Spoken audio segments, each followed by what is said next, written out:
Jai.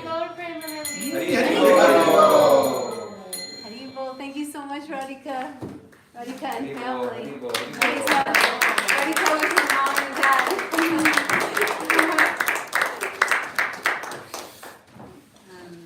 Please say Haribol if you want Radhika to come back more to Bhagavat. Haribol. Haribol.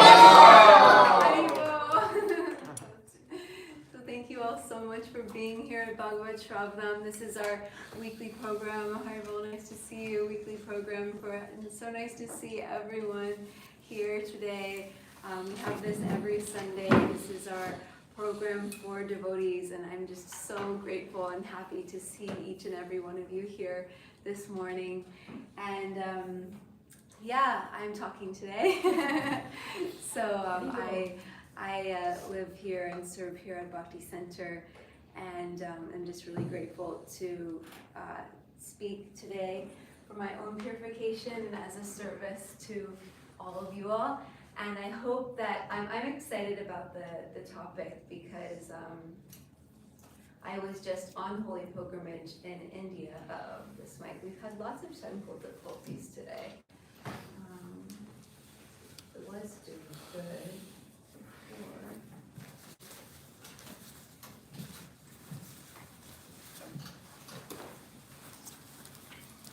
Is this loud enough? Can everyone hear me? Okay. Thanks, Joya. Yeah, so I'm really excited for this topic because I was just in India on holy pilgrimage. So when I got back, I naturally wanted to share with you all. So the topic today is holy pilgrimage and the proper mood for and importance of visiting the Dham. So there's lots about this in our scriptures. So I'm going to start with reading a few quotes from our scriptures about why we go on a holy pilgrimage. So in chapter 13 of Rupa Goswami's Bhakti Rasamrita Sindhu, he actually describes the 5 most potent forms of devotional service. And Srila Prabhupada, he wrote the Nectar of Devotion, which is basically like his translation of the Bhakti Rasamrita Sindhu. And in it, he says, this is a quote, Rupa Goswami has stated that 5 kinds of devotional activities, namely residing in Mathura, worshipping the deity of the Lord, reciting Srimad Bhagavatam, serving a devotee, and chanting the Hare Krishna mantra, are so potent that a small attachment to any one of these 5 items can arouse devotional ecstasy, even in a neophyte. So even someone who's like brand new to the practice, doing one of these things can arouse devotional ecstasy. And he continues, again, Srila Rupa Goswami has described Mathura Mandala. I remember the Lord standing by the banks of the Yamuna River, so beautiful amid the kadamba trees, where many birds are chirping in the gardens. And these impressions are always giving me transcendental realization of beauty and bliss. This feeling about Mathura Mandala and Vrindavan, described by Rupa Goswami, can actually be felt even by non-devotees. The places in the 84 square mile district of Mathura are so beautifully situated on the banks of the river Yamuna that anyone who goes there will never want to return to this material world. Has anybody, a lot of the people in this room just got back from holy pilgrimage. Do you have that experience? It's like you never want to return to the material world, having that experience of being in the Dham. These statements by Rupa Goswami are factually realized description of Mathura and Vrindavan. All these qualities prove that Mathura and Vrindavan are situated transcendentally. Otherwise, there would be no possibility of invoking our transcendental sentiments in these places. Such transcendental feelings are aroused immediately and without fail after one arrives in Mathura or Vrindavan. In these statements about devotional service, sometimes it may appear that the results have been overestimated, but actually there is no overestimation. Some devotees, as revealed scriptures give evidence, have had immediate results by such association, although this is not possible for all. For example, the Kumaras immediately became devotees simply by smelling the incense in the temple. Bilvamangala Thakur simply heard about Krishna and then immediately gave up his beautiful girlfriend and started out for Mathura and Vrindavan, where he became a perfect Vaishnava. So these statements are not overestimations, nor are they stories. They are actual facts, but are true for certain devotees and do not necessarily apply to all. These descriptions, even if considered overestimations, must be taken as they are in order to divert our attention from the fleeting material beauty to the eternal beauty of Krishna consciousness. And for a person who is already in contact with Krishna consciousness, the described results are not unusual. So basically, Rupa Goswami is saying that even for someone who has had no contact with devotional service, is not a practicing devotee, still incredible transformations can happen just by visiting Mathura Dham, Vrindavan Dham, or going on holy pilgrimage. And what to speak of someone who is already with their heart and soul trying to practice devotional service, they can receive so much benefit by going on these holy pilgrimage.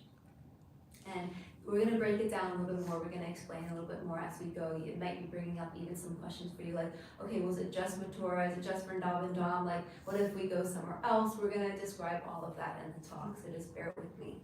And Prabhupada, he writes in chapter 7 of Nectar of Devotion, residing in a sacred place. So this is one of the things that we do.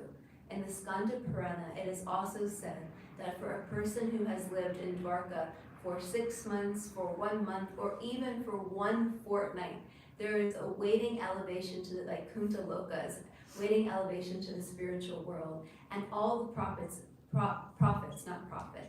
all the prophets of Sarupya Mukti, the privilege of having the same forehand and bodily features as Narayana. In the Brahma Purana, it is said, the transcendental significance of Purushottama Kshetra, which is the 80 square mile field of Lord Jagannath, cannot be properly described.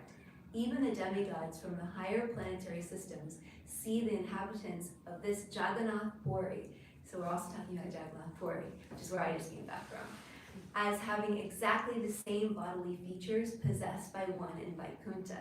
That is, the demigods see the inhabitants of Jagannath Puri as being four-handed. When there was a meeting of great sages at Naimisharanya, Sutta Goswami was reciting the Srimad Bhagavatam and the importance of the Ganges, which is another holy place, it flows through many holy places in India, was stated as follows. The waters of the Ganges are always carrying the flavor of tulsi offered at the lotus feet of Sri Krishna. And as such, the waters of the Ganges are ever flowing, spreading the glories of Lord Krishna. Wherever the waters of the Ganges are flowing, all will be sanctified, both externally and internally. So just in case we don't have enough scriptural evidence here of the importance of going on holy pilgrimage, I've got even more for you. Honestly, I was just in my bed with all these books around me and finding all these beautiful different gems while I was preparing for this class.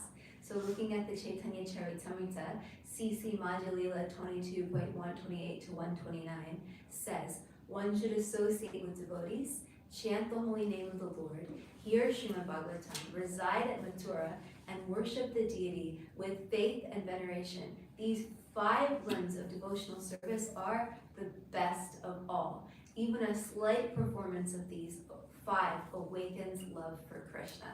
So imagine if just a slight performance of these can awaken love of Krishna. If we can try to do all of them in our lives, we might not be able to do all of them at the same time, but we should actually, you can, if you're going on holy pilgrimage, you actually can do all of these at the exact same time. You can be on holy pilgrimage with devotees, chanting the holy name, hearing Srimad Bhagavatam, and worshiping by going to all the different temples, all the different deities. Because isn't it, there's in Vrindavan, there's over 5,000 temples in Vrindavan. Everywhere you go, there's a temple. So when you go to these holy places, there's temples everywhere. And in CC Madhya Lila 22.132, one should congregationally chant the holy name of the Lord and reside in Vrindavan. And And in the purport, this is the purport, Srila Prabhupada's purport. Srila Narottam Das Thakur has seen Shri Gauda Mandala Bhumi Geba Jani Chintamani Tata Haya Braja Bhumi Vas. One who understands the transcendental nature of Navadvip and its surrounding area where Sri Chaitanya, so now we're talking about Mayapur, Navadvip, where Lord Chaitanya had his pastimes, and its surrounding area where Sri Chaitanya Mahaprabhu enacted his pastimes resides always in Vrindavan. Similarly, living in Jagannath Puri is as good as living in Vrindavan. The conclusion is that Navadvip Dham or Mayapur Dham, Jagannath Puri Dham, and Vrindavan Dham are identical. So you get the same benefit whether you go to Mayapur, Jagannath Puri, or Vrindavan. You get the same benefit of going to Vrindavan. You were just in Jagannath Puri too, Isabel. However, if one goes, so this is a little bit of a warning, if one goes to Mathura Mandala Bhumi for sense gratification, or to make a livelihood, to become like just going as like, I'm going to the business, he commits an offense. So whoever does so, basically Bhaktisiddhanta Saraswati Thakur remarks that residing in Vrindavan with a view to enjoy sense gratification is something that we need to be very careful of. So when we look at the mood for how, we're going to talk more about the mood for entering Vrindavan. When we go to Vrindavan, we really want to be, or one of the other holy places, we really want to be in the proper consciousness that we're going for our spiritual life. We're not going just to enjoy our senses and have like a vacation, basically. We're going to these places for a spiritual purpose. We'll get more into that in just a minute. But so did you know that there's actually 5 types of Vrindavan? And under which category do we think the Vrindavan located at Govardhan Eco Village comes in? This is actually something I found on Gauranga Prabhu's Facebook page, because one of the other places that we go to a lot in India is the Govardhan Eco Village. And if you know about the Govardhan Eco Village, this really special place a couple hours from Mumbai, and in that place, Radhanath Swami, from his heart, actually instructed his devotees to reconstruct Vrindavan and actually reconstruct the 7 major temples of Vrindavan. There's literally the Yamuna River is there, and they do Yamuna River Aarti every single night. They literally made Govardhan Hill, and you can literally do Govardhan Parikrama around Govardhan Hill. Who here has been to the Eco Village? Okay, anybody who hasn't been, you've got to go. Govardhan Parikrama takes 10 minutes. Oh, great. You know? You could even do like Dandavat Parikrama, of it in a day, less than a day. And they have Giriraj there, they have the main temple, Radha Vrindavan Bihari, they have Radha Madan Mohan Temple and Mangalarti at the Radha Madan Mohan Temple, they have Barsana, they have Man Mandir, they have Nandagam and Vrindakund. They literally have all the samadhis, they have Prabhupada's room, Goswami Samadhi, they have everything, and they have dioramas of Krishna's pastimes in the different locations where he performed the pastimes, and you can go on parikrama. It's literally like mind-blowing, amazing. So again, 5 types of Vrindavan, which are all Vrindavan. 1, Goloka Vrindavan, that's the Vrindavan in the spiritual world. 2, Boma Vrindavan, that's the Vrindavan a little over 5,000 years ago when Krishna was personally present on earth and enacted his pastimes. 3, Drishyamana Vrindavan, Vrindavan on earth after Krishna left, which is still visible to us and is covered by his Yoga Maya potency, right? But if someone has their eyes smeared with the salve of love for Krishna, then they can actually still see that Krishna is still in Vrindavan, still performing his pastimes to this day. We just have to have proper vision, right? So that's the Vrindavan that we go to now, that is in India, that you can, it says you can't buy a plane ticket to India, to go to Vrindavan, but we do buy a plane ticket to India, and then we get on a bus, which can sometimes be very scary, the bus, like on the way to Govardhan Eco Village is like going like this, and everyone's like, oh, Nrsingadev. But this is how we actually get there. And then there's Hridishtita Vrindavan, which is Vrindavan in the heart of the devotees, which is revealed by the grace of the Lord. So Vrindavan can actually, just like the spiritual master can actually be in your heart, and just like Paramama is actually in your heart. Haribol, Kulpriti, it was so nice to see you. Welcome. He dressed the deities this morning. It looks so beautiful. So just like the Paramama is in our heart, Krishna is in our heart, and also the spiritual master is in our heart, also Vrindavan can be in our heart if we let Vrindavan in. And then there's Gupta Vrindavan, which is Vrindavan, which is created as a replica on the order and instruction of great souls. So this is what the Vrindavan forest at Govardhan Eco Village comes under this. And so we actually get the same benefit of course, as I was talking with Zoya the other day, there's no replacement for going to the actual Vrindavan. We still want to go to the actual Vrindavan, and that place is, the most special. But still, we actually get the same benefit of going to the Gupta Vrindavan as we do going to the Drishamana Vrindavan. So what is the purpose of creating such a Gupta Vrindavan? From Gauranga Prabhu, he says, so the replica of Vrindavan basically means that by going there, we can remember Sri Vrindavan Dham. It creates remembrance, meditation of Vrindavan. And that's the idea of creating replica of Vrindavan. Just like Krishna manifests in marble deities, Krishna can manifest in a place also in a Dham. So any place you can invoke the presence of the Dham, you have to create that replica.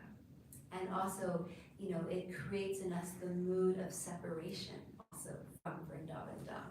And Vrindavan is also this mood of separation from Krishna.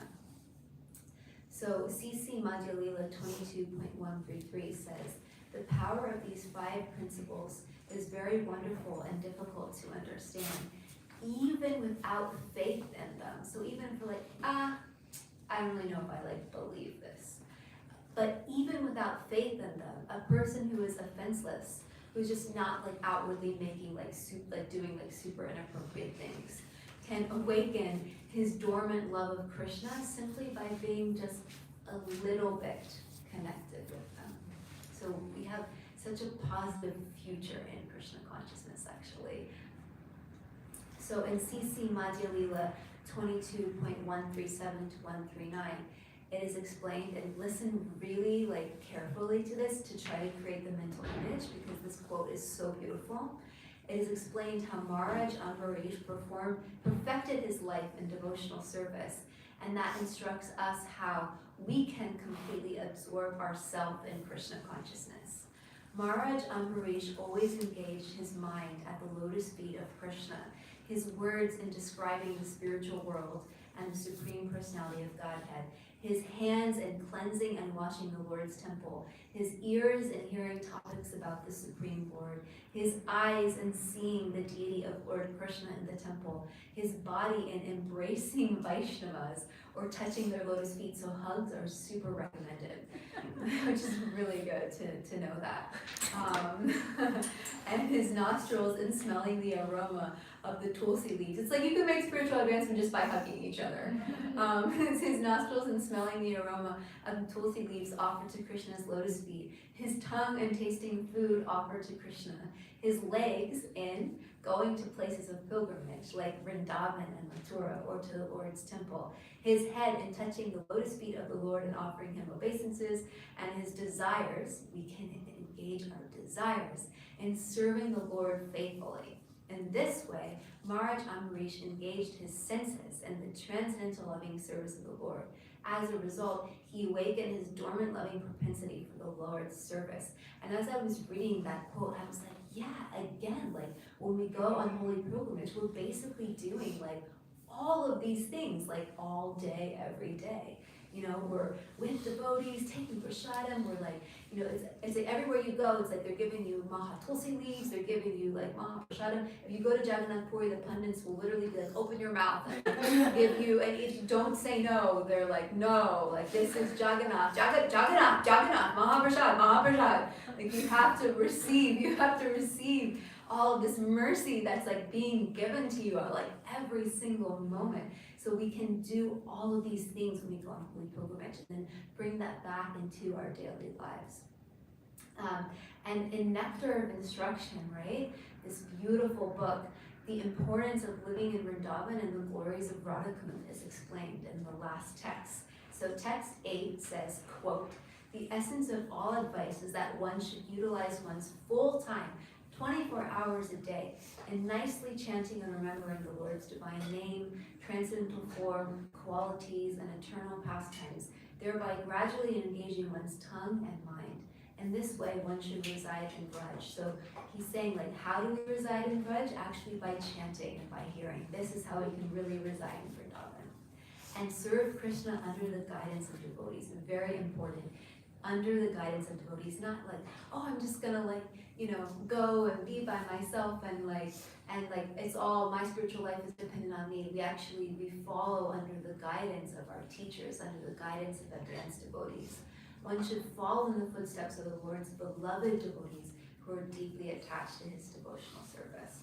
And in text 9, the holy place known as Mathura is spiritually superior to Vaikuntha, the transcendental world. Wait, it's like better than like Vaikuntha? Yes. Why? Because the Lord appeared there. Superior to Mathura is the transcendental forest of Vrindavan because of Krishna's Rasa Leela pastimes. And superior to the forest of Vrindavan is Govardhan Hill, for it was raised by the divine hand, specifically his left pinky, of Sri Krishna, and was the site of his various loving pastimes. And above all, the super excellent Sri Radhakund stands supreme, for it is overflooded with the ambrosial nectarian prema of the Lord of Gokula, Sri Krishna. Where then is that intelligent person who was unwilling to serve this divine Radhakund, which is situated at the foot of Govardhan Hill? And from text 9, Sri Mati Radharani, who is with us today, is the most dear to Krishna. Her Kunda lake is as profoundly dear to Lord Krishna as this most beloved of the gopis. Who then will not reside at Radhakund and in a spiritual body surcharged with ecstatic devotional feelings, render loving service to the divine couple Shri Shri Radha Govinda, perform their Ashtalila, their eternal eightfold daily pastimes? Indeed, those who execute devotional service on the banks of Radhakund are the most fortunate people in the universe. Now, everyone might be thinking, why am I living here in New York? Then I better move to Radhakund tomorrow. So just hold that thought, because we're also going to address this later in class. Because when I first came to Krishna consciousness, and I'm going to actually share my story with you guys, but I had this idea. I was like, yeah, I read that and I was like, sold, going right now. So we'll talk about that in a minute. But from text 11, undoubtedly Radhakund is very rarely attained even by the great devotees. Therefore, it is even more difficult for ordinary devotees to attain. If one simply bathes once, we might not live there. But if we simply bathe once with a humble heart within those holy waters, one's pure love of Krishna is fully aroused. Amazing. If we can just in our life just bathe even once in Radhakund, praying for the mercy of Srimati Radharani to love Krishna, she will, because she is compassion personified, give us that mercy.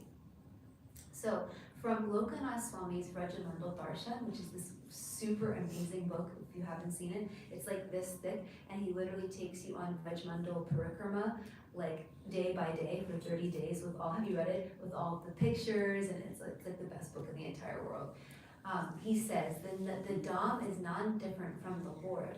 So the Dham's glories are as unlimited as the Lord's glories. So just like the holy name of Krishna is non-different than Krishna, his Dham is non-different than him. And from the Chaitanya Charitamrita introduction, quote, when Krishna descends to the material world, this same Vrindavan descends with him, just as an entourage accompanies an important personage. Because when Krishna comes, his land also comes. Vrindavan is considered to exist beyond the material world. Therefore, devotees take shelter of the Vrindavan in India, for it is to be considered to be a replica of the original Vrindavan. And from Vrindavan Days, this book about Srila Prabhupada. Srila Prabhupada says, if we live in Vrindavan, we are living with Krishna, because Vrindavan is not different from Krishna. There's no difference between the original Vrindavan and this Vrindavan. And from the Srimad Bhagavatam 4.8.42 purport, places of pilgrimage yield a special advantage for a devotee in quickly advancing his spiritual life. Lord Krishna lives everywhere, but still it is very easy to approach him in holy places of pilgrimage, because these places are inhabited by great sages. Dhamma refers to a place where one can immediately contact the Supreme Lord. And last quote for a little while, from Srimad Bhagavatam 10.84.13, one who identifies himself as the inert body composed of mucus, bile, and air, who assumes his wife and family are permanently his own, who thinks an earthen image or the land of his birth is worshipable, or who sees a place of pilgrimage as merely the water there, but who never identifies himself with, feels kinship with, worships, or even visits those who are wise in spiritual truth. Such a person is no better than a cow or an ass, which means a donkey.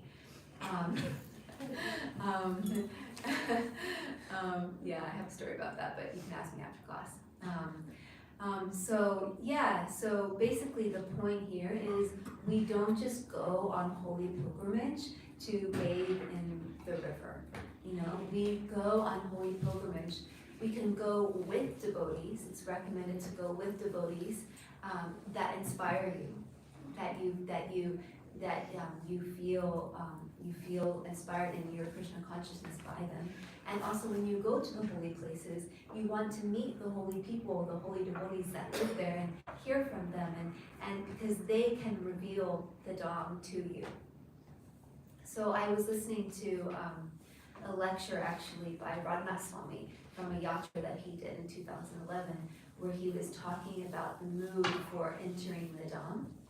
And some of the things that he was saying was that when we enter the Dham, the most important thing to do is to enter in the mood of the servant of the servant of the servant, which is actually just reality, because that's who we are. There's the verse, Gopi Parja Padakamalar Das Das Das Anudas. Like we are not a Brahmana, we are not a Kshatriya, we are not a Vaishnava, we are not a Sudra, we are not Grihasta, Brahmachari, Brahmacharini, Vanaprastha, Sannyas. We are the servant of the servant of the servant. That is our constitutional position as part and parcel of Krishna. And he gave the example of Giriraj, who is Govardhan Hill. And Govardhan Hill is actually like the greatest devotee of Krishna. And he was saying that Giriraj himself is in this mood, although he is Krishna. He literally, during Krishna's pastimes, he lets people stand on his head so that they can give service to Krishna.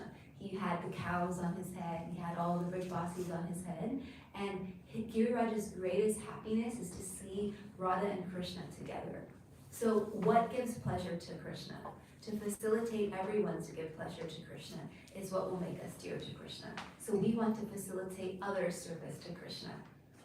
And we go on yatra begging for mercy. We have to come on yatra in this mood of like a humble beggar, that I am here, I don't deserve to be here, I'm not entitled to be here, I'm only able to be here by the mercy of the devotees, I'm only able to be here by your mercy, and I'm here to beg from you for some mercy. Please, I want to serve you, please, I want to love you. I'm here to love you. I want to develop my love for you. I want to assist others in developing their love for you, which is something so beautiful. Jai Shri Radha Mudra Gaura Chandra Ki, Nishmare Bhagavan Ki, Shri Prabhupada Ki Jai.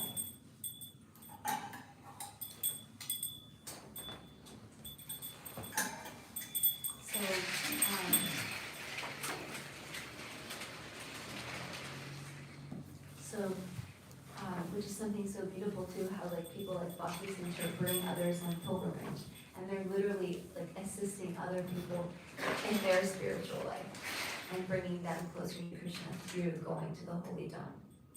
And if we think we are great, we have zero standing in Vrindavan. It's so important to follow the verse, Trinata Pisuni Chena Tarora Pisa Hishna Amanina Manade Kirtanya Sadahari.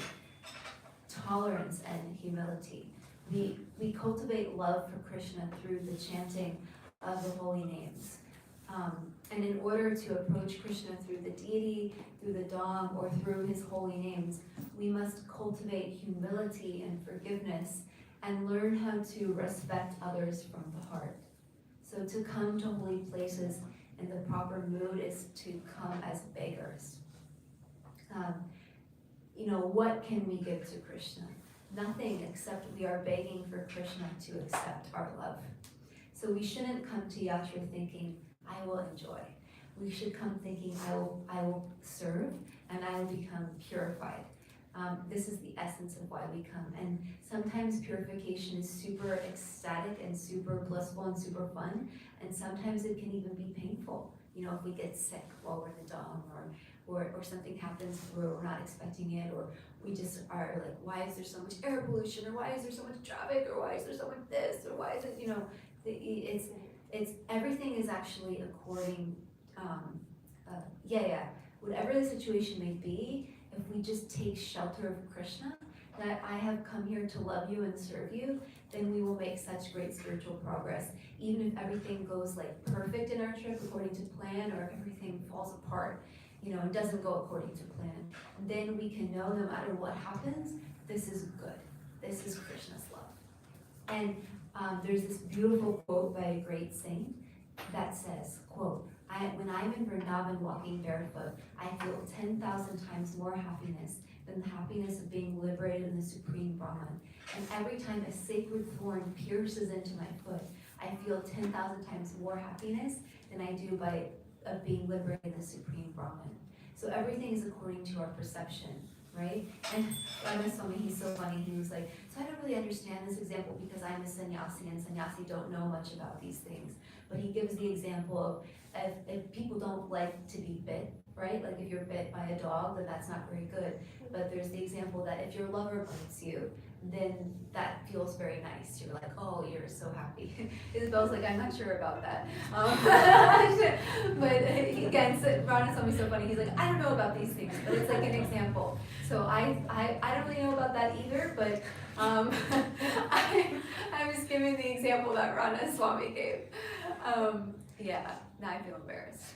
So when there is pain in Vrindavan, if you see that this is Krishna lovingly purifying me, then you become happy. But if you just see it from a mundane perspective without Krishna, you're getting purified, but you still are getting purified, but you're losing such an invaluable opportunity to get so much more.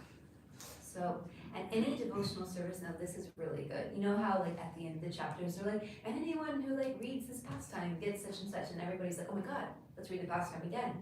So we should know that any devotional service performed in Vrindavan Dham, you get 1,000 times the benefit, but also any offense done in Vrindavan, you get 1,000 times that too, so you have to be super careful when you go to Vrindavan. But in Mayapur, you get offenses, they don't count, and you get 1,000 times the benefit. Why is that? Because Lord Chaitanya is even more merciful than Krishna.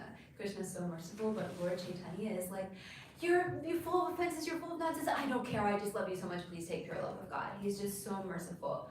And so he's like, his Dham is so merciful like that, just take your love of God. He's just giving it to everybody. And so now I'm going to plug my my computer into the TV, which isn't even on anymore. And I'm going to show you guys, oh, it is.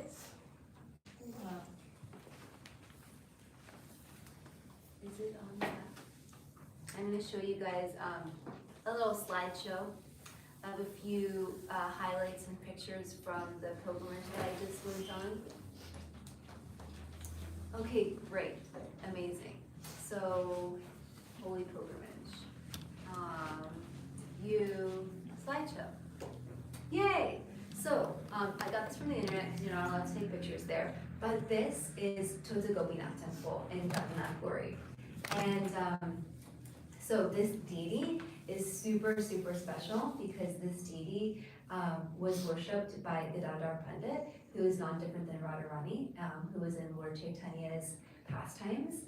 And when he got old, he couldn't reach the deity anymore. So the deity was so tall, and he actually sat down. And so he's actually cross-legged. so that Gadadhar Pandit could worship him. And this deity, when Lord Chaitanya left the planet, he actually merged into this deity's thigh. And if you give a donation at Mongol Arti, you can go really close, and they actually like lift up like his deity, and you can actually see the golden mark where Lord Chaitanya entered into the deity. And the Mongol Arti there is so amazing. They don't even sing, there's just super loud bong, bong, bong, bong, bong, and everyone just like taking darshan and watching. And then the deities stay open, and you can like chant japa, and it's just like the Shakti is like so powerful in that temple. So that was my favorite place in Jagannath Puri. And then the next slide, hello, this is the Gambhira. So this is Lord Chaitanya's room, and those are his shoes and his water pot, where he spent the last 18 years of his life in basically Mahabhav, the highest ecstasy, and bhajan. And you feel his presence really strong there. And then this is the birthplace of Bhaktisiddhanta Saraswati Thakur, Prabhupada's guru. And these deities are deities of Radha, Nayana, Manju. And they're called that because Nayana Manjari is actually who Bhaktisiddhanta Saraswati Thakur is in Krishna's pastimes. The Gaudiya Math temple. And this is Haridas Thakur's samadhi. I got a picture like really up close, like through the bars. And in that bead bag is his japa mala that Haridas Thakur chanted his japa on. And that's his samadhi, and his presence is like really, really, really, really strong there. And then this is the Epic Flower Festival in Mumbai. And they were there, we were throwing flowers on each other, Jenna was there, we were throwing flowers on each other, Ari was there, we were throwing throwing flowers on each other, and it was ecstatic. As you see on the left, those are Radha Gopinath, and we all picked like flower petals of like tons and tons and tons of flowers, and then that night they do abhishek of the deities with flowers. And the flowers are just like being poured on the deities for like a really long time, for like a half an hour in kirtan. And then after that, what you see in this picture is they take all the flowers and they're like throwing them up in the air, and it's just creating this whole big thing. And then they take all the flowers and they go to the side balconies, and they, during kirtan, throw the flowers on everybody's heads. And then everybody's dancing in kirtan, and then they pick the flowers up from the ground and start throwing them at each other, dancing in kirtan, and it's really, really ecstatic. And this is Giriraj Swami covered in flowers. Because Giriraj Swami, your Guru Maharaj, and Jadumna Maharaj were there. Radha Swami was supposed to be there, but he had to go because his father was sick. So that was really special. And then these are Radha Vrindavan Vihari and Gaurachandra. These are the main principal deities of the Govardhan Eco Village. This was just darshan one day. They're so beautiful. And then this is Radha Madan Mohan from the Govardhan Eco Village. And they're so beautiful. And they have Mongol Arti every day also. So they do Mongol Arti at Radha Vrindavan Vihari, and they do Mongol Arti at Radha Madan Mohan. And they're just so fantastic, beautiful. And that's Radha and Lalita. And then this is the Radha Kund that is at the Govardhan Eco Village.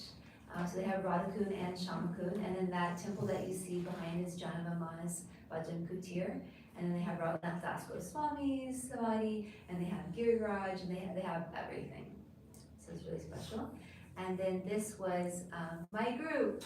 And if Madhvacharya is watching online, I put millions and millions and millions of obeisances to his lotus feet. This is our group. We went on a group of like, I know this is not everybody, there was like a group of like 35 of us from DC, and speaking on like how it's important to go, with devotees and be guided by devotees. Kunti and Madhvacharya, who are two very senior disciples of Bhakti Tirtha Swami and the most amazing devotees in all the 14 worlds. They were leading our group, and just being in their association and having their shelter and having their guidance was the reason why we all came on this pilgrimage to experience their unlimited love and kindness. So that's my my slideshow for you guys. And now I'm gonna unplug my computer again to go back to my notes. And so, yeah, basically, like, you guys just saw a lot of deities and a lot of holy places. And yeah, you can turn that off so it's not glaring blue. Thank you so much. And basically, like, what happens when you go on pilgrimage, like seeing so many deities and so many places, it creates a very, very deep impression in the mind and in the heart, you know? And like, when I came back, I was telling everybody I'm in so much separation from the Dham, but I told everybody that I felt actually even more separation from the devotees that I was with, like Kunti and Madhavacharya, and all the devotees that came with us, because those devotees showed me the Dham, and those devotees kept me in good association to be able to relish the Dham. So it's just so important, association with devotees and feeling grateful for the devotees. And in Srimad Bhagavatam 4:29, 39 to 44 purport, Srila Prabhupada says, the cultivation of Krishna consciousness is possible where great devotees live together and constantly engage in hearing and chanting the glories of the Lord. In a holy place like Vrindavan, there are many devotees constantly engaged in chanting and hearing the glories of the Lord. If one gets the chance to hear from pure devotees in such a place, allowing the constant flow of the river of nectar to come from the mouths of pure devotees, then the cultivation of Krishna consciousness becomes very easy. And you feel that in the association of advanced devotees. You feel your consciousness is changed, and you feel changed after visiting the Dham. You feel the Dham working on you while you're there, and you feel different when you come back from the Dham. Your japa is different, and you can remember all the different deities that you saw in your heart, and you can meditate on them, and you can pray to them. Srimad Bhagavatam 9:19 purport. Cultivating Krishna consciousness in Vrindavan is the best means of being liberated from material bondage. For in Vrindavan, one can automatically meditate upon Krishna. Vrindavan has many temples, and in one or more of these temples, one may see the form of the Supreme Lord as Radha Krishna or Krishna Balaram and meditate on that form. And so just one word of advice for anyone who's going on holy pilgrimage: to chant extra japa while you're there, to chant extra kirtan, just to chant extra, to read extra, and don't engage in prajalpa or mundane conversation. Do not criticize devotees while on pilgrimage. We shouldn't criticize devotees ever. Don't recommend that ever. But especially while on pilgrimage, you know? No gossiping, no complaining, just like gratitude, just being grateful and just engaging in Krishna conscious activities. And you can spend time at the different holy places in the presence of our acharyas and just be with them. Krishna consciousness is actually so simple. From Vrindavan Days, page 30, Prabhupada says, from 62 to 65, when I lived here, I would sit in these rooms and chant Hare Krishna and see the samadhis of Jiva and Rupa Goswamis. Just by thinking of how they wrote, I got courage to write. I would type and cook a little. I lived very simply, content to be in Rupa Goswami's presence. So the question we could ask is, how can we go on holy pilgrimage and live in the Dham even while our body is in the West? Shiva Ramaswamy, he wrote a foreword for the Krishna Mandal Darshan book, which answers this question. He said how we can absorb our mind in the holy places and go on parikrama in our mind. He says, quote, as years passed, I became suitably acclimated to India, and my taste for parikrama grew, as did my attachment to the Dhams and to the Lord's Gauranga and Krishna. Thus, aside from associating with senior Vaishnavas, my main interest in visiting Mayapur and Braj was to immerse myself in the Lord's pastimes, and that immersion opened a new vista of Krishna consciousness for me. And yet, once I boarded the plane and left the Dham behind, as time passed, I would find my enhanced Krishna consciousness gradually fading. I couldn't live in Vrindavan, but I realized that I couldn't progress in Krishna consciousness without doing so. Then one day I came across the following verse. The devotee should always think of Krishna within himself and should choose a very dear devotee who is a servitor of Krishna in Vrindavan. One should constantly engage in topics about that servitor and his loving relationship with Krishna, and one should live in Vrindavan. If one is physically unable to go to Vrindavan, he should mentally live there. Live in Vrindavan mentally. With that simple instruction, Srila Prabhupada answered my quest to perform parikrama continually. It was immaterial whether my body was in the USA or the UK. If my mind was absorbed in the Lord's Dhams and Leelas, I could be in Braj and be with Krishna. To nurture remembrance of Vrindavan, I began to read the Parikrama books available at that time, as well as books by our acharyas like Vrajavilasastava. Just as I chanted japa when I visited pastime places in India, I could now visit pastime places while chanting japa in the West.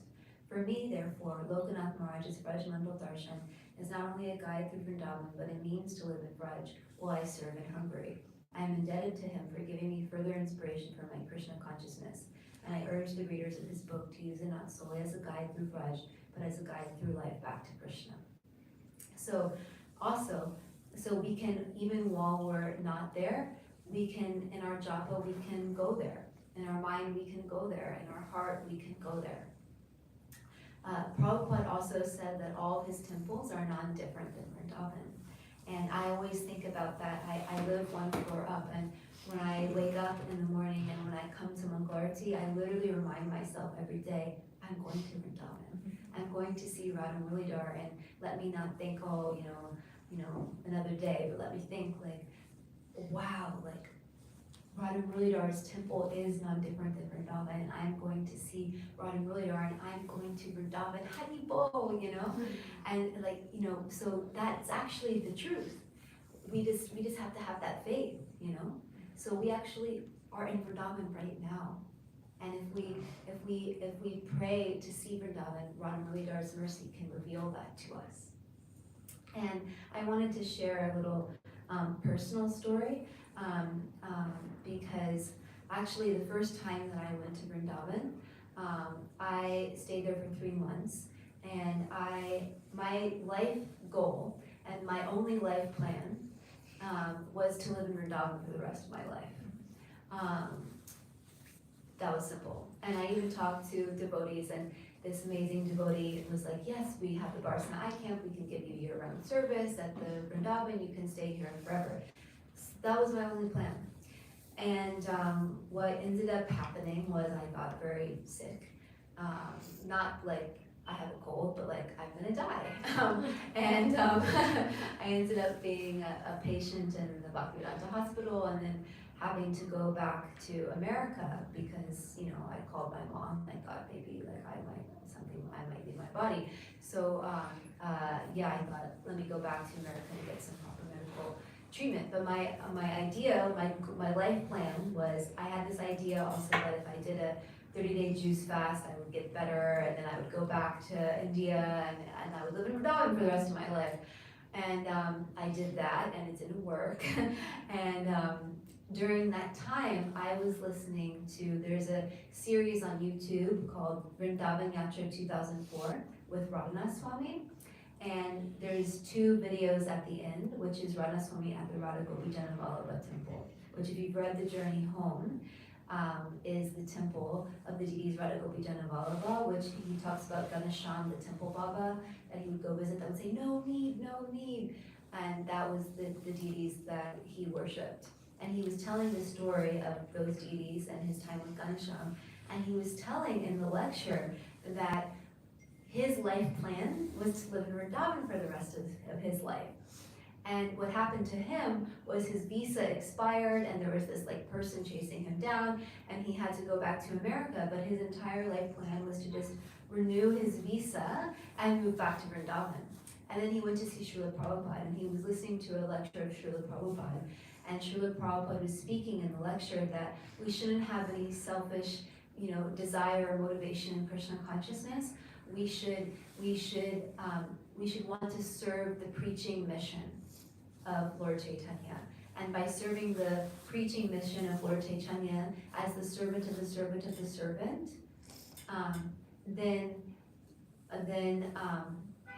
we can actually realize Vrindavan. And Radha Swami many lectures, we shouldn't aspire to be a gopi in Vrindavan, we should aspire to be the servant of the servant of the servant in Lord Chaitanya's mission, and then Lord Chaitanya will pick us up and place us where he wants us to be in Radha Krishna's pastimes. So Radha Swami was listening to this lecture of Prabhupada, and he had this realization, oh my God, I would please Prabhupada more, and I would realize Vrindavan more if I stayed in America and served his preaching mission. And that's why he ended up moving to New Vrindavan and serving there, and didn't actually go back for 14 years to Vrindavan. That's another story, but that's a long time. And Prabhupada, he was living in Vrindavan, and at the Radha Damodar temple, which is the heart of Vrindavan. And he left Vrindavan when he was 69 years old to board the Jaladuta, a cargo ship, having 2 heart attacks on the way here. Why? Because his spiritual master had instructed him to preach this mission in the English-speaking language. And he left Vrindavan with no money and nothing to give us Krishna consciousness. And because of Prabhupada, if it wasn't for Prabhupada doing that, none of us would even know about Vrindavan or even know about Krishna. And so Prabhupada, he sacrificed to give us Krishna consciousness. And so we can accept Krishna consciousness ourselves and share it with others, and we can follow in Prabhupada's footsteps and please Prabhupada by, we're here in America trying to serve the Bhakti Center and trying to serve Prabhupada's mission and try to give other people Krishna consciousness so that they can go to Vrindavan and they can love Krishna.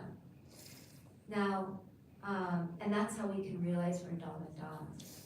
That being said, we should still go back and visit Vrindavan, to develop that love for Vrindavan, because you can't give what you don't have.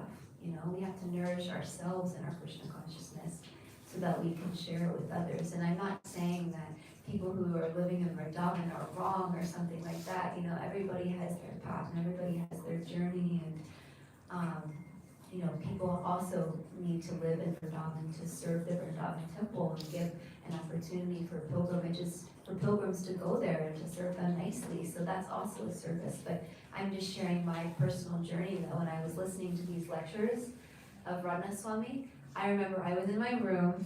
I'm gonna finish soon so we can have some time for discussion, but I was in my room like sobbing. Probably the most I've ever sobbed in my entire life. And I was like, oh my God, Krishna's brought me back to America, and oh my God, oh please Radha Swami more by serving in America and serving his mission in America, and I'm gonna give up my desire to live in Vrindavan, and this is Krishna's plan, and Haribol, And I remember Yogeshwar Prabhu called me, and he was like, I think it's a reason that you got brought back to DC, because DC is the best place in the world that you could ever be, because Ananda Vrindavan is there, and Kunti Madhavacharya there, and Vinny Walker is there, and all these amazing devotees are there. And I was on the phone with him what? DC temple? Better than Vrindavan? Are you kidding me? What's wrong with you? But actually, he was right. I moved into the DC temple, and I received so much mercy from Ananda Vrindavan and Kunti and Madhavacharya and Vinny Walker and my Shiksha Guru Giri Govardhan Prabhu that it was better than Vrindavan, because you realize Vrindavan by those devotees who have realized Vrindavan, and by being under their shelter for so many years, I received so much jewels in my Krishna consciousness that created the foundation for my entire life. So Krishna, we have our plan, but Krishna's plan is always perfect. And Krishna always knows what's best for us. And I'm so grateful that he brought me to DC. And my last thing that I'll share before opening up is that sometimes when we come back from pilgrimage, so I'll give you the context for this. The other day, I was texting my Shiksha Guru Giri Govardhan Prabhu, and I was telling him, I don't want to do anything that's not directly with Krishna conscious. I don't even want to go to dance class anymore. I don't care that it helps my health. I just want to chant. And I was literally texting him this, and he was like, Dear Champakalata, and he sent me this quote.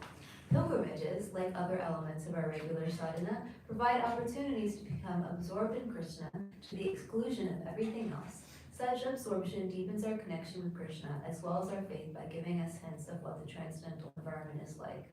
Because of this, we may try to remain in that state always. The perhaps unspoken hope is that we can become so absorbed that we will open our eyes to find ourselves already in the spiritual realm.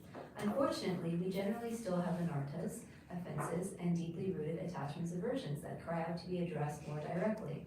The bypassing of such cries can render our attempts at full absorption a sort of dissociation. I would submit to you that the fruits of our deepened connection needs to be integrated into our regular life.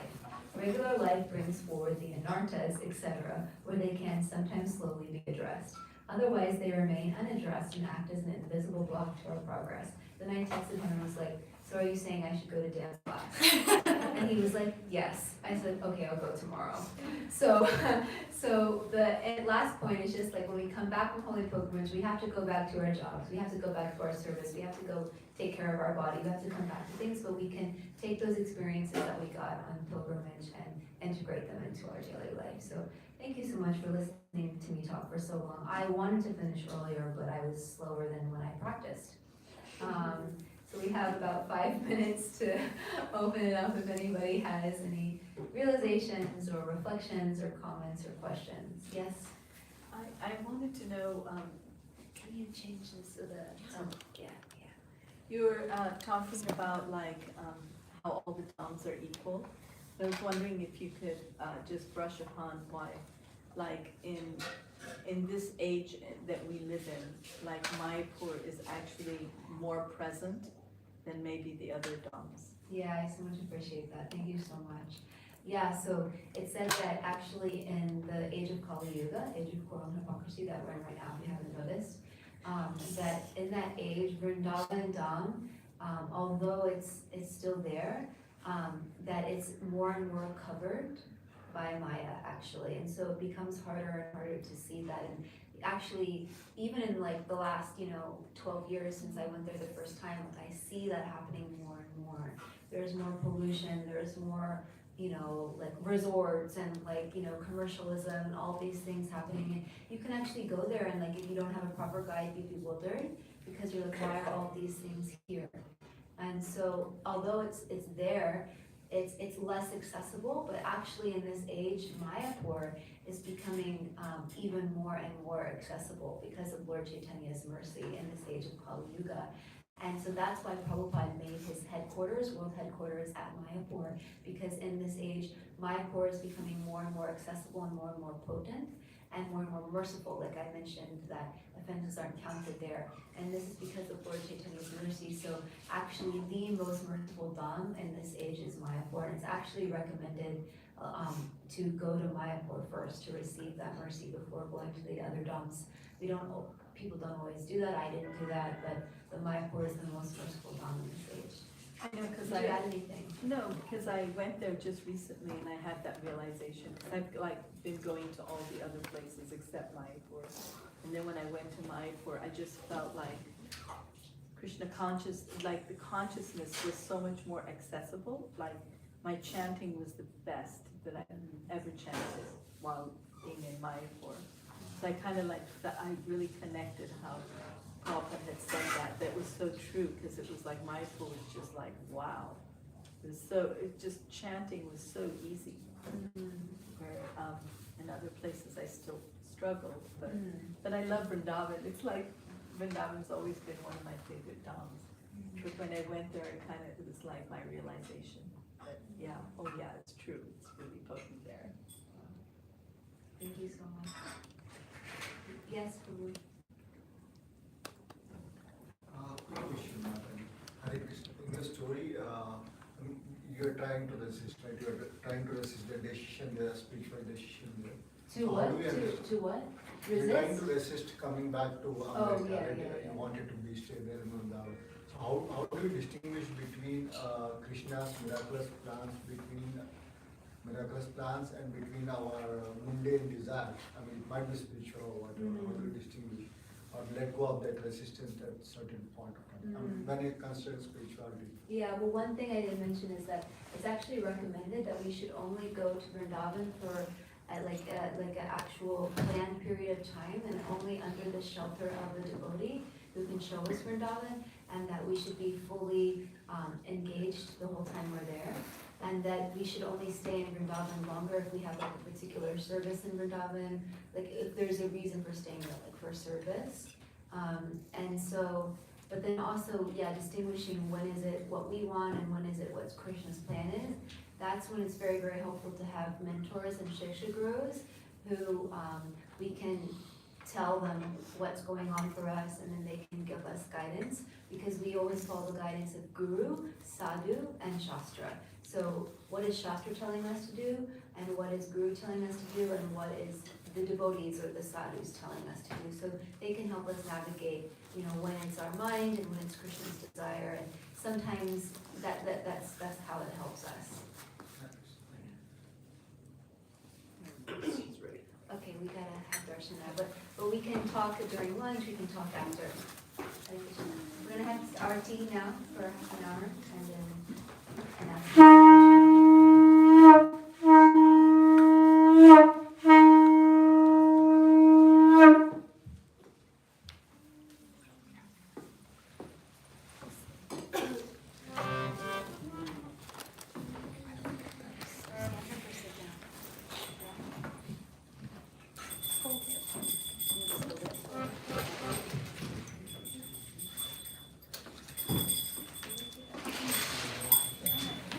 Shri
Hare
A.C. Bhaktivedanta Swami Srila Prabhupada ki, Jai. ISKCON Pranacharya Srila Prabhupada ki, Jai. Brahmacharya Srila Haridas Thakur ki, Jai. Prem Se Kaho Shri Krishna Chaitanya Prabhu Nityananda Shri Advaita Gadadhara Shri Sri Gaura Bhakti ki, Shri Radha Krishna Gopa Gopinath Shami Kunda Radha Giri Govardhana ki, Jai. Shri Vrindavan Dham ki, Jai. Rampur Dham ki, Jai. Jagannath Puri Dham ki, Jai. Bhakti Center Dham ki, Jai. Srila Prabhupada's Transcendental Book Distribution ki, Jai. Nankamaya ki, Jai. Gunamaya ki, Jai. Tulsi Devi ki, Jai. Bhakti Devi ki, Jai. Gaura Premanande, Hari Bol. all glories to Samul devotees, all glories to Samul Hare devotees, Krishna. all glories to Samul devotees, Hare all Krishna. glories to Shri Shri Guru and Shri Gauranga, all glories to you, Shri Prabhupada.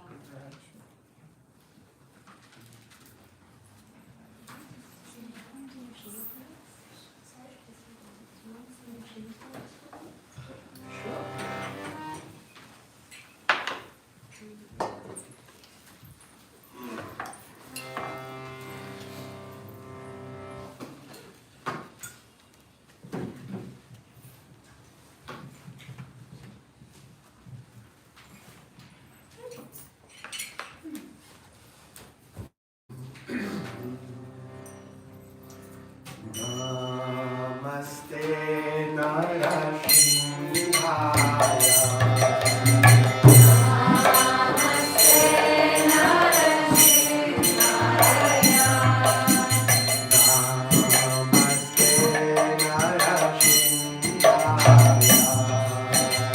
Namaste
Vasudev ki jai, Dr. Prahlad Maharaj ki jai, Om Premanande Hari Hari Om.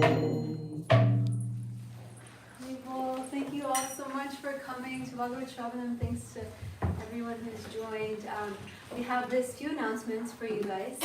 So we will have a lunch prasad feast served in the back. So please stay and take lunch and make a friend or keep a friend. And we request that you eat in the back. And also this program is free. If you would like to leave a donation, we accept donations. You can give a donation either directly here in this handi or in the back by the prashadam. And we have this every week. And next week the talk will be given by Karunani Mai Das. We're really excited. Topic just now coming. We will let you know. But if anybody wants to sign up, we have a temple newsletter, which is a once a week email. You can sign up for that on the bottom of Bhakti Center website by clicking on Join Our Temple Newsletter. And then if you would like to be part of our temple WhatsApp, which is the exact same thing as the newsletter, except on WhatsApp, we put about one post per day, so you won't be harassed by us. You can come see me, and I can add you to that temple WhatsApp. And we also have next Saturday, February 18th, we're going to be having a community japa day, which I'm so excited about. We're literally going to be chanting japa from 10 a.m. to 6:30 p.m. and then doing the 6:30 RT and having a closing. Basically that's how we will close, by doing the 6:30 Gora RT. It is come and go as you please. If you would like to come and chant japa with us, we will be welcoming everyone, and also if even people come who don't know how to chant japa, we will teach them. And we also have a beautiful lunch served at 12:45 by a beautiful volunteer. And so that's happening. Please come for that. Also, we have Gaur Purnima coming up next month, Lord Chaitanya's appearance day, which is super exciting. And we're going to be having 2 festivals for that. We're going to be having a festival on Saturday the 4th, which is going to be called the Gora Roots of Kirtan Festival. That's going to be in the evening time, 4 to 7, right? Yeah, 4 to 7. And that's also going to be like an outreach festival. So everybody, is invited. New people, it's new people friendly. And then we're going to be having on the day of, which is Monday the 6th, another festival in the evening time. So you can come to both and invite friends and invite family. And that's all I have for now. So thank you so much for being a part of this community. Also, if you're interested in volunteering at Bhakti Center, getting involved in some regular service, you can come see me or Doyle. And also, last thing is Rasika Gopi here, who is Doyle's wife and a beloved community member. She's going to be leading a beginning Bhakti community group starting February 26th, I believe. Right? Yeah. I memorized it. And that's on Thursdays from 6:30 to 8 p.m. It's a beginning bhakti, so it's for new people. So if you have any friends who are like new to this practice, who want to take a 12-week community group to read Rancho Prime's Bhagavad Gita, you can sign up online under beginning bhakti. Hare Krishna. Hare Krishna. Hare Krishna.